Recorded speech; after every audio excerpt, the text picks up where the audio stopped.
কাঁচা লঙ্কার official YouTube চ্যানেলে সবাইকে জানাচ্ছি একটা ওয়ার্ম ওয়েলকাম। আশা করি আপনারা প্রত্যেকে খুব ভালো আছেন। ঠাকুরবাড়ির রান্নার রেসিপির বই থেকে আজকে বানাবো ইলিশ মাছের রোস্ট। মাছের মধ্যে আমার সব থেকে প্রিয় মাছ হলো ইলিশ। ইলিশ মাছ রান্না করব না ঠাকুরবাড়ির বই থেকে, তা কি কখনো হয়? এই ইলিশ মাছের রোস্টের রেসিপিটা আমার কিন্তু ভীষণ নতুনত্ব লাগলো। আগে এইভাবে ইলিশ মাছ আমরা কোনোদিনও রান্না করে খাইনি। ভাবলাম এই রেসিপিটাই ট্রাই করা যাক। তবে আপনারা ইলিশ মাছের জায়গায় কিন্তু রুই মাছ দিয়েও এই রেসিপিটা ট্রাই করতে পারেন। চলুন আমার সাথে কাঁচা লঙ্কা রান্নাঘরে। প্রথমে আগে আপনাদেরকে উপকরণগুলোও দেখিয়ে নিই। ইলিশ মাছের রোস্ট বানানোর জন্য প্রথমেই লাগছে ইলিশ মাছ। ইলিশ মাছগুলোকে আমি নুন আর হলুদ মাখিয়ে রেখেছি। আপনারা চাইলে কিন্তু হলুদটা স্কিপও করতে পারেন। সাথে আমি দুটো পেঁয়াজ নিয়েছি, 4 থেকে 5টা কাঁচা লঙ্কা নিয়েছি, 10 থেকে 12 কোয়া রসুন নিয়েছি, হাফ ইঞ্চ আদা যেটাকে আমি কুচিয়ে নিয়েছি, স্বাদ মতন চিনি নিয়েছি, স্বাদ মতন নুন নিয়েছি, 2 টিস্পুন আমি ভিনিগার নিয়েছি। ভিনিগারের বদলে কিন্তু টক দইও ব্যবহার করতে পারেন, তবে আমি ভিনিগারটাই ব্যবহার করছি। আমাদের কিন্তু এ কটাই উপকরণ লাগছে। ভীষণ সিম্পল না? চলুন এবার রান্নাটা শুরু করে ফেলি। প্রথমেই আমি পেঁয়াজগুলো মাছ বরাবর কেটে নিয়ে ব্লেন্ডারে দিয়ে দিলাম।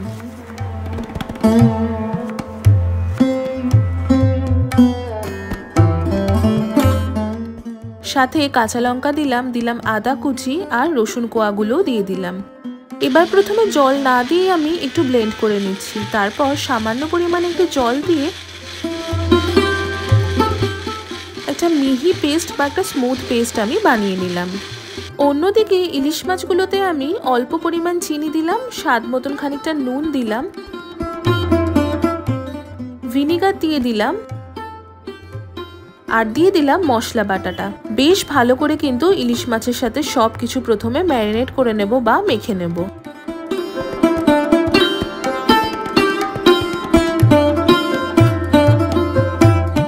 এইবার এই ম্যারিনেশনটা আমি 1 ঘন্টার জন্য রেখে দেব। ফ্রিজেও রাখতে পারেন বা বাইরেও রাখতে পারেন। 1 ঘন্টা পরে আমি একটা ফ্রাইং প্যানে 2 to 3 টেবিল স্পুন ঘি গরম করে নেব। প্রথমে এই রান্নাটা কিন্তু সম্পূর্ণ ঘিতে করব, বইতে সেরকমই লেখা আছে, তবে আপনারা চাইলে তেলের ব্যবহারও কিন্তু করতে পারেন। ঘি ভালো করে গরম হয়ে গেলে প্রথমে ম্যারিনেশন থেকে মাছগুলো তুলে একে একে ভাজতে শুরু করব। মাছের গায়ে যতটুকু মশলা লেগে আছে ততটুকুই কিন্তু থাকবে, বাকি মশলাটা আমরা পরে রান্না করব।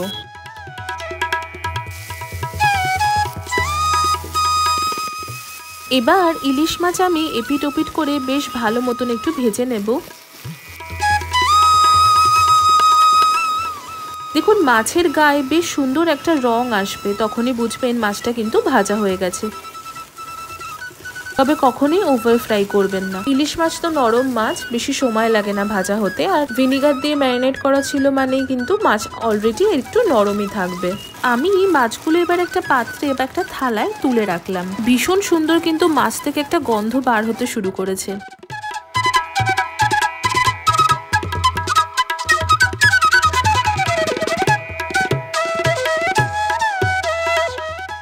এবার ওই সেম প্যানে আমি আরো 1 টেবিল স্পুন ঘি দিয়ে দিলাম। ঘি গরম হয়ে গেলেই আমি বাকি ম্যারিনেশনের যে মশলাটা সেটা সম্পূর্ণ ঢেলে দিলাম। এবার এই মশলাটা হাই ফ্লেমে ভালো করে কষিয়ে রান্না করে নিতে হবে আমাদের। কষানোর সময় স্বাদ মতো আর একটু নুন আর চিনি দিয়ে দিলাম। কষে একদম ঘি ছেড়ে আসা পর্যন্ত এবং অবশ্যই মশলা থেকে যেন সমস্ত কাঁচা গন্ধ চলে যায় ততক্ষণ পর্যন্ত কিন্তু আমাদের রান্না করে নিতে হবে। যে ব্লেন্ডারে আমরা মশলা বেটেছিলাম তাতে সামান্য পরিমাণে একটু জল দিয়ে ভালো করে মিশিয়ে কিন্তু আমি ঢেলে দিলাম, যাতে মশলাটা পুড়ে না যায়। মিডিয়াম টু হাই ফ্লেমে মোটামুটি 5 থেকে 7 মিনিট ভালো করে কষিয়ে নেব। দেখবেন রংটা কিন্তু বদলে যাচ্ছে আর দারুণ সুন্দর একটা গন্ধ বেরোচ্ছে। আমাদের মশলাটা কিন্তু একদম রেডি হয়ে গেছে। আমি গ্যাসের ফ্লেমটা অফ করে দিলাম। এবার ইলিশ মাছের ওপর থেকে এই মশলাটা ভালো করে ছড়িয়ে দিলাম আর ঘিটাও কিন্তু ছড়িয়ে দিলাম। ওপর থেকে দুটো কাঁচা লঙ্কা দিয়ে গার্নিশ করলাম। আমাদের ইলিশ মাছের রোস্ট কিন্তু একদম তৈরি হয়ে গেল। আমাদের ঠাকুরবাড়ির রান্নার বই থেকে ইলিশ মাছের রোস্ট কিন্তু একদম তৈরি হয়ে গেছে। তবে আমার মনে হয় এটা রুই মাছ দিয়ে করলেও ভীষণ ভালো লাগবে। খেতে কিন্তু ভীষণ সুন্দর হয়েছিল। বাজারে এখনো কিন্তু ইলিশ মাছ পাওয়া যাচ্ছে, তবে আজকাল তো সারা বছরই ইলিশ মাছ কম বেশি পাওয়া যায়। যখন ইচ্ছা হবে একবার বাড়িতে ট্রাই করবেন আর আমাদের জানাতে ভুলবেন না আপনাদের ইলিশ মাছের রোস্টটা কেমন লাগলো। দেখা হচ্ছে ঠাকুরবাড়ির আরো একটা দুর্দান্ত রেসিপির সাথে। ততক্ষণের জন্য ভালো থাকবেন, সুস্থ থাকবেন আর কাঁচা লঙ্কাকে এইভাবে ভালোবাসা আর সাপোর্ট দিতে থাকবেন। See you soon and happy cooking.